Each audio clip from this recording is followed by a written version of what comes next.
welcome to the Creative Experience. Today our guest is going to be Simba. Tell us a little bit about yourself. Hey, my name is Simba Chinos. I'm the owner of Space F2 Studios. I'm a photographer, and most of all, I'm an entrepreneur too. We started this establishment about a year ago, and 2020 was, I guess, our real year together as a team, and we're just now transitioning into a new year and doing more in our community, and we're excited to kind of launch some more new exciting stuff this year that's really focused on everybody we meet in here every day. Okay. So where are you from? I was born in South Africa, Johannesburg, and I moved to the United States in 2014. So I've been here for a while now, and I've been in Dallas, and I pretty much made Dallas my home, Okay. So what is your overall vision for the studio? For the studio, really, we built a studio based on the concept of providing a space where people could really feel like it was inclusive, an us space, we like to call it.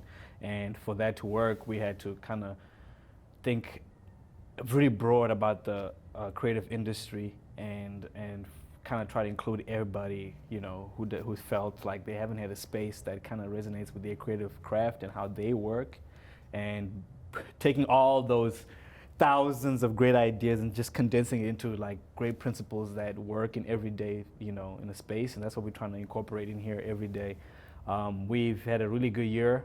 People have given us really good feedback on what works and what really works, and we've been learning, watching creatives work in here every day, and from that we've adapted into a space that's more dynamic than any studio I've ever been to, and that versatility has been such a powerful force to giving this studio its own life, and its own brand just off that. Okay. So having like your background in photography, how does that affect the way that you like deal with clients on the day-to-day?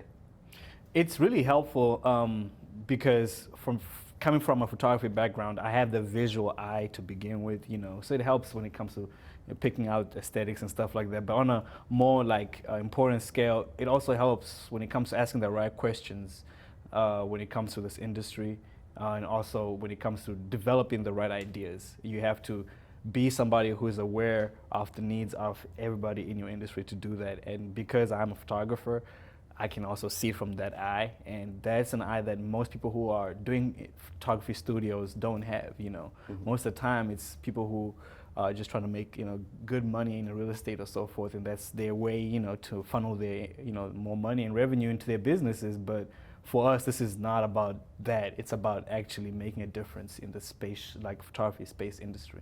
Exactly. So another building point, being from South Africa, how did that affect the way that you deal with people and the way that you grow? I grew up in South Africa, the world is a little bit different over there for sure, but I guess when I moved here, I really adapted really well, and that made me understand the power of being able to adapt into new environments is what you need to grow anything. So it's helped me even when I'm in Dallas, when I'm around other creatives under different environments, I can adapt really well and be able to communicate with everybody, just because that was a challenge I had to face moving from South Africa. Where would you be if you weren't here owning this studio? Well, I'd definitely be an entertainer of some sort, I know for sure. Who does know, I could be a comedian, could be a drag queen, but I'd not just be one in the spotlight for sure. Okay. So ending off your interview, what would you like to leave the viewers with? What would be your closing statements?